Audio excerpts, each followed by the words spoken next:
Ratu Salju, Sang Raja Singa, Aladin. Disney mengubah dongeng menjadi mimpi anak-anak, tetapi benarkah demikian? Di balik animasi-animasi ini, tersembunyi cerita-cerita asli yang sama sekali tidak polos. Kekerasan ekstrem, tema-tema gelap, dan situasi yang mengganggu. Disney mengadaptasi narasi yang sebenarnya dibuat untuk orang dewasa. Putri Salju, para kurcaci, apel, dan pangeran penyelamat. Namun, versi aslinya adalah dongeng dari Grimm bersaudara yang jauh lebih kejam. Di dalamnya, Ratu Jahat mencoba membunuh Putri Salju bukan sekali, melainkan 3 kali. Pertama, dengan pita rendah untuk mencekiknya, lalu dengan sisir beracun, dan akhirnya dengan apel ikonik. Dan bagaimana akhirnya tidak ada ciuman ajaib. Para kurcaci menyelamatkannya secara tidak sengaja ketika peti mati tempatnya berbaring jatuh, membuatnya memuntahkan potongan apel. Adapun sang penjahat, hukumannya layak untuk film horor. Memakai sepatu besi yang membara, ia dipaksa menari hingga tewas. Tidak diragukan lagi, dongeng-dongeng asli jauh dari seindah versi Disney. Rapunzel juga dari Grimm, mengikuti alur yang sama. Dalam animasi, ia diculik karena rambutnya yang ajaib. Namun, dalam teks aslinya, orang tuanya sendiri menjualnya kepada seorang penyihir. Kehidupan keluarga yang patut dicontoh, bukan? Adapun sang pangeran, ia menyusuri jalan sembunyi-sembunyi, tetapi penyihir itu mendeteksinya, mengawasi dari puncak menara. Ia terseret oleh roda, wajahnya hancur, dan matanya tertusuk. Namun, tunggu, yang terburuk masih akan terjadi. Kehilangan penglihatan, sang pangeran mengembara bertahun-tahun tanpa arah, tersesat di hutan dalam pencarian putus asa akan sang kekasih. Hingga suatu hari, ia menangkap nyanyiannya dan mengikuti suara itu seperti mercusuar. Ketika melihatnya, Raipon menangis haru, dan air matanya saat menyentuh mata pangeran yang terluka mengadakan keajaiban, penglihatannya pulih. Mereka kemudian memutuskan untuk melarikan diri bersama, meninggalkan penjara itu, membawa serta kedua anak mereka.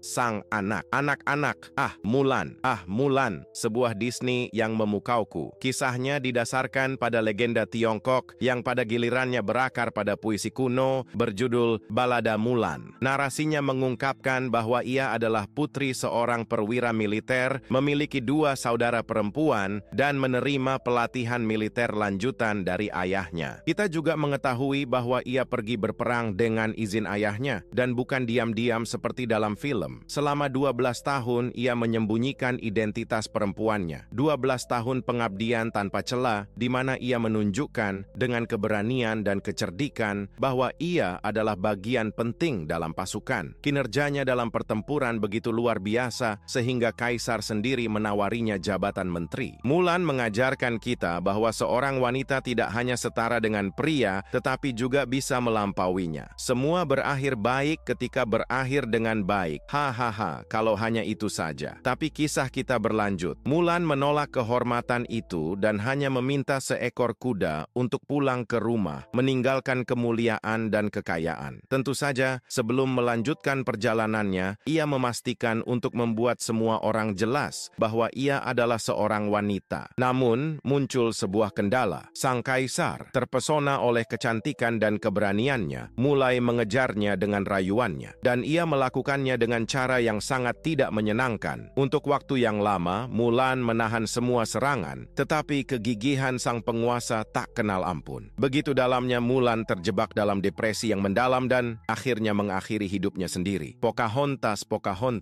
yang nama aslinya adalah Matoaka, muncul dalam memoir John Smith sendiri, sosok sejarah nyata yang benar-benar ada, di mana ia menceritakan petualangannya di dunia baru. Narasinya cukup mirip dengan beberapa catatan. Perbedaan utama terletak pada hubungan antara mereka. Sementara film Disney menyiratkan kisah romantis, John berusia 27 tahun dan Pocahontas hanya 12 tahun. Dalam surat-suratnya, John Smith menyatakan bahwa Pocahontas jatuh cinta padanya, membantunya, menentang sukunya sendiri, dan menginginkan kematian para penjajah. Namun, kebenaran sejarah mengungkapkan bahwa dia sebenarnya adalah tawanan para kolonis. Dia dipaksa menerima pernikahan yang diatur dan dibawa ke Inggris, di mana dia meninggal setelah penderitaan yang hebat, meninggalkan seorang anak yang baru berusia 2 tahun. Peter Pan di sini kita juga menghadapi tema yang suram. Versi Peter Pan yang ditulis oleh James Matthew Barrie sangat mengganggu. Meskipun alur alur utamanya tetap mirip dalam adaptasi animasi. Horor yang sebenarnya terletak di antara baris-baris cerita. Peter Pan bukan sekadar anak laki-laki yang menolak untuk tumbuh dewasa, melainkan seseorang dengan gangguan psikologis yang parah. Seorang anak yang ditolak oleh ibunya sendiri, yang menarik anak-anak lain ke alam fantasi miliknya hanya untuk menghilangkan mereka ketika mereka melebihi usia yang ia anggap dapat diterima. Interpretasi mengerikan dari cerita ini mencerminkan dalam beberapa hal kehidupan sang penulis. Barry kehilangan kakak laki-lakinya dalam kecelakaan tragis di masa kecil, dan ibunya yang hancur, tenggelam dalam keputusasaan, mengabaikannya sepenuhnya. Untuk melarikan diri dari kesedihan, ia berlindung ke dunia batinnya, tetap menjadi anak-anak selamanya sebagai bentuk perlindungan emosional. Dalam ironi yang tak terduga, protagonis karyanya sendiri memberi nama pada penyakit yang menyiksanya, sindrom Peter Pan. Putri Tidur, yang satu ini saya yakin kalian akan menikmati. Menurut Paman Guillaume Baptiste Abasil, Putri Tidur dimulai persis seperti versi klasik Disney. Sang putri jatuh karena racun yang membuatnya tertidur lelap. Seorang pangeran tampan dan pemberani muncul untuk membangunkannya dengan ciuman cinta sejati. Namun tak lama kemudian dia memperkosanya. Baru 9 bulan kemudian, Bella terbangun setelah anak-anak lahir sendiri, mencari puting susu ibu, dan salah satunya dengan menghisap jari sang putri berhasil mengeluarkan duri beracun itu. Yah, agak suram, tapi dengan akhir yang kurang tragis. Dia bangun punya anak dan seorang pangeran sebagai suami. Haha, tidak.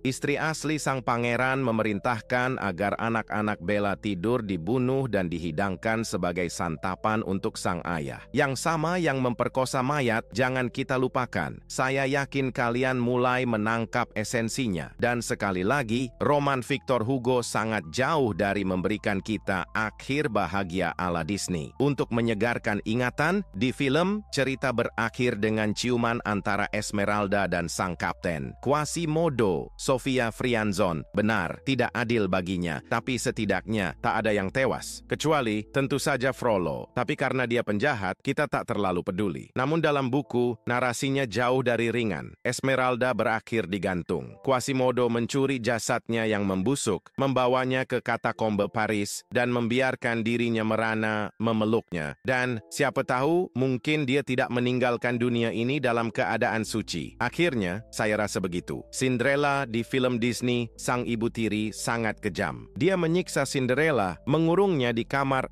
di lemari, dan memaksanya melakukan semua pekerjaan rumah. Tapi itu ringan dibandingkan versi asli dari saudara Grimm. Ingat bagian ketika sang pangeran menyuruh semua gadis di kerajaan mencoba sepatu kaca? Di Disney, saudara-saudari Cinderella mencoba memaksakan kaki mereka ke dalam sepatu, namun tidak berhasil. Tidak bisa, dan Cinderella mendapatkan kesempatannya. Sedangkan di versi Grimm, mereka begitu terobsesi untuk menikahi pangeran, sampai-sampai memotong jari kaki, hanya agar bisa masuk ke dalam sepatu kecil itu. Yang paling mengganggu, selain melukai diri sendiri, wajah mereka juga dirusak dan mata mereka dicungkil, karena itu dianggap lucu. Oke, mereka memang brengsek, tapi apakah mereka pantas mendapatkan itu semua? Putri Duyung. Dalam cerita asli Andersen, Ariel berusia 15 tahun dan menyelamatkan seorang pangeran dari tenggelam, lalu jatuh cinta padanya. Namun dia menghilang sebelum pangeran itu bangun, dan akhirnya pangeran terlibat dengan wanita lain yang kebetulan lewat. Ariel menjadi marah dan meminta bantuan Ursula untuk mendapatkan kaki. Harganya, suaranya. Atau lebih tepatnya, lidahnya benar-benar dipotong. Masalah kedua, kakinya adalah siksaan. Setiap langkah terasa menyiksa. Ketiga dan yang terburuk, jika pangeran menikah, dia akan mati. Dan tebak apa? Itulah yang terjadi. Satu-satunya jalan keluar, menikam pangeran. Tapi dia mencintainya. Jadi, dia memilih untuk menceburkan diri ke laut, berubah menjadi busa, atau lebih tepatnya, Pinocchio. Lebih baik peringatkan, kalian belum siap untuk ini. Izinkan saya menyoroti bahwa versi asli cerita ini, sebagaimana dikonsep oleh Carlo Collodi, tidak diragukan lagi adalah yang paling suram dari semua. Lupakan gambaran boneka kayu yang menawan dan naif. Dalam narasi ini, Pinocchio adalah benar-benar anak nakal. Segera setelah hidup, aksi pertamanya adalah mengejek penampilan Geppetto. Dan keadaan hanya bertambah buruk. Dia membunuh si jangkrik yang bicara di halaman-halaman awal. Adapun Geppetto, dia juga bukan orang suci. Seorang alkoholik yang memperlakukan anak dengan kasar. Penahanannya menandai awal dari spiral horor. Pinocchio menderita luka bakar, pukulan, penghinaan, bahkan tusukan pisau. Akhir cerita mencapai puncaknya dengan pelajaran yang mengganggu. Boneka itu digantung oleh algojonya sebagai bukti pasti bahwa ketidaktaatan anak-anak harus dihukum dengan kematian. Film-film Disney yang memesona kita di masa kecil menyembunyikan realitas mengerikan ini. Pada akhirnya adalah hal yang positif bahwa mereka melunakkan cerita untuk membuatnya lebih bisa diterima. Brutalitas yang berlebihan tidak memberikan kontribusi apapun bagi pesan moral. Antara kita, tunjukkan kepada teman-temanmu sisi gelap di balik Disney. Mari kita dekonstruksi bersama kenangan masa kecil ini. Video ini dibuat tepat untuk itu. Bagikan tanpa ragu.